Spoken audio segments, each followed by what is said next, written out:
Alright, Ishida, this week I would love to see Furuta and Rize again, because I thought we were going to get it last week, but obviously we didn't, and I was a little bit salty. So, this week, just as a, a nice, generous thank you, because you love giving us gifts, Furuta and Rize, please? Pretty please? I really want to see what's going on. So, last week's chapter was, for the most part, pretty simplistic. It held a lot of emotion for Kaneki and, I guess, the scenario that he is in at the moment. It brought forth a lot of different questions for stuff that we already know about. Obviously the humans and ghouls, bring questions for that a little bit more, bring questions about Arima and him knowing about the future of the world, supposedly. That in itself is really weird. And I guess Kaneki's situation is just completely weird to a certain degree. Obviously he's got organs in his body now that, the CCG I've never seen before. That's kind of a scary thing. I don't know if these organs are good, or if they're bad, or if there's something else entirely different. Well, they are something else entirely different, but whether they add to Kaneki as a character or they take away from him as a character is kind of like the big 50-50 where we sit right now, because these organs could be killing him, these organs could be saving him. I want to say these organs were created from Dragon and somehow they've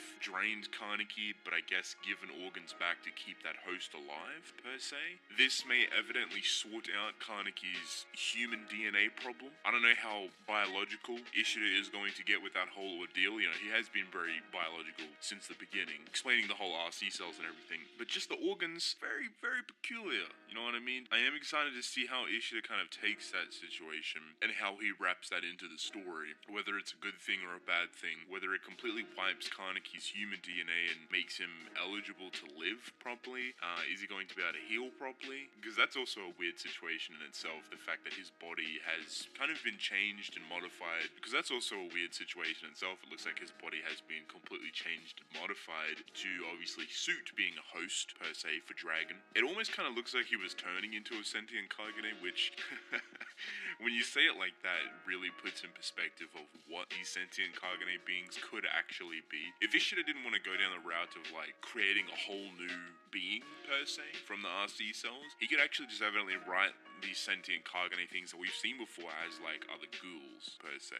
For example, Dragon taking a ghoul body, absorbing it and wrapping it in, the RC cells, like a husk, and then sending it out into the world as, a whole different being, a beast, if you will, willing to protect and serve the Dragon structure, hence the new organs, potentially. Maybe that's how it's controlling it. Just a simple idea, but Ishida could evidently go down that route if he wanted to stay in the realm of what we already know, but ultimately he's exploring it regardless. I'm just going to say this again because I haven't talked about it for a bit. Tokyo Ghoul Part 3. If you haven't already noticed, I feel like this is very evident at this point that there is going to be one. You do not add more to the story at the end of your story. It just doesn't make sense. It's ludicrous, really. As much as people want to say, oh, he's an unorthodox writer, he's not dumb by any means. Ishida is not a dumb writer. As unorthodox as he may be, he does not traverse or transcend the foundation of what it means to write a story, right? His story isn't some breaking ground of literature that we have never seen before. So using that as an excuse and saying that, oh, he's an unorthodox writer, he may evidently do this or this is very 50-50. It works in some situations, but when it comes to the foundation and the actual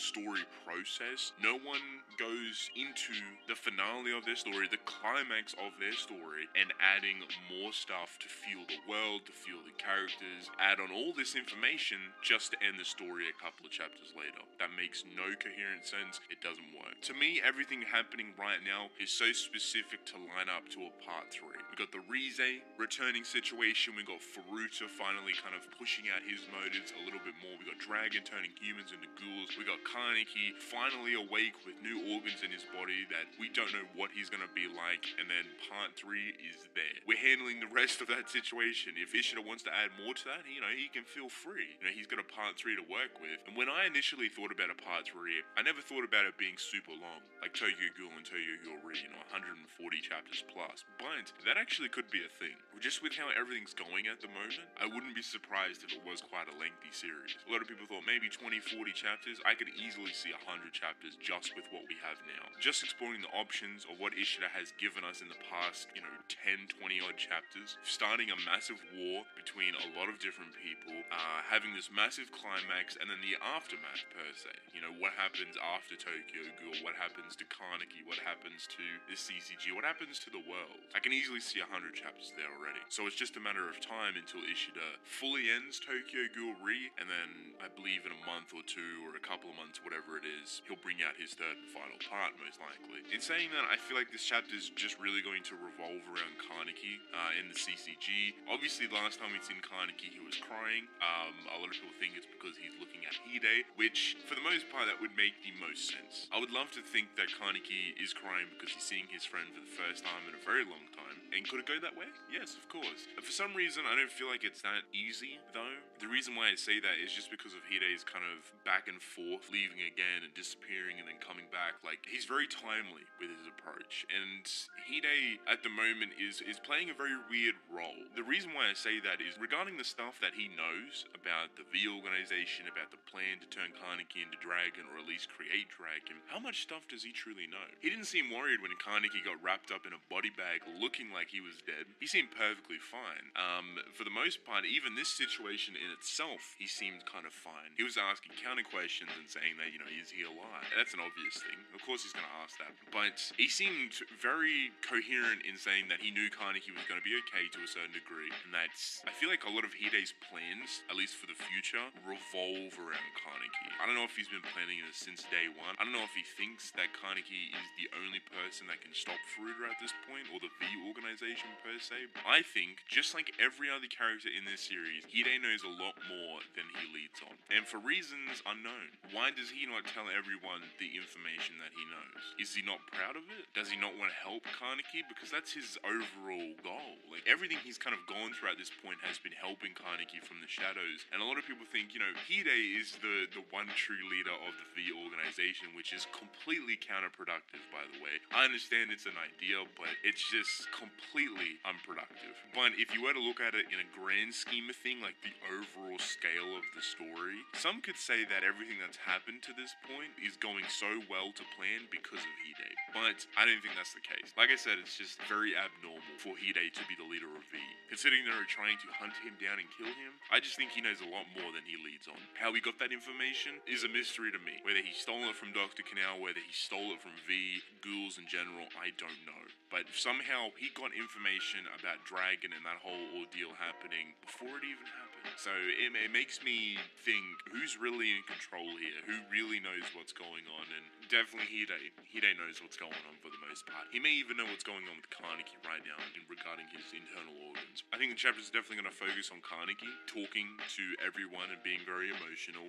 But I think we'll end it off with either Hide and Kaneki's reunion, or Rize and Furuta, or the human ghouls. I guess that's basically all the options anyway, so I'm just trying to cover myself. I would definitely love to see the whole Rize Furuta situation. I think everyone is. That's the most interesting thing that is kind of building right now. The sooner we get back to that, the sooner I am fully happy.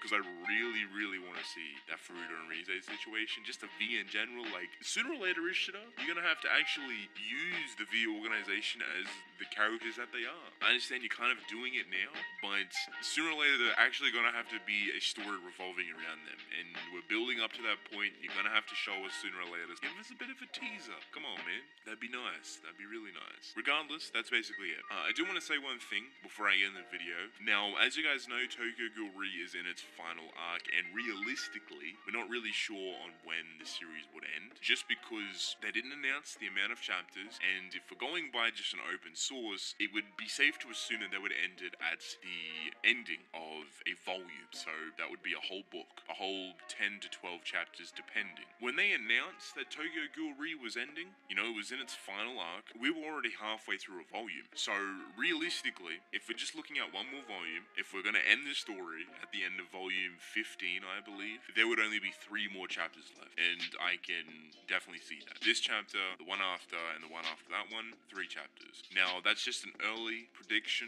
per se. We could have 5 chapters, 10 chapters, depending on how much Ishida really wants to piss off the magazine publisher and everyone in between, because obviously if he goes past the limitations of what can actually fit in a single volume, then they have to create another volume, unless they try and squeeze it in with the previous volume. It's all weird. For the most part, maybe 3 chapters, maybe 5, maybe 10, maybe 12, I'm not entirely sure, but I would look at 3 chapters as being the ending of the story for now. Keep an open mind, because it is coming. We're moving very quickly up onto it. We've basically finished the big dragon arc for the most part, so I can definitely see it ending very, very soon. But with that being said, I'm actually going to end the video off here. Hope you guys enjoyed. Don't forget to subscribe. I would greatly appreciate it. Let me know your thoughts in the comment section below, and I'll catch you guys in the next video.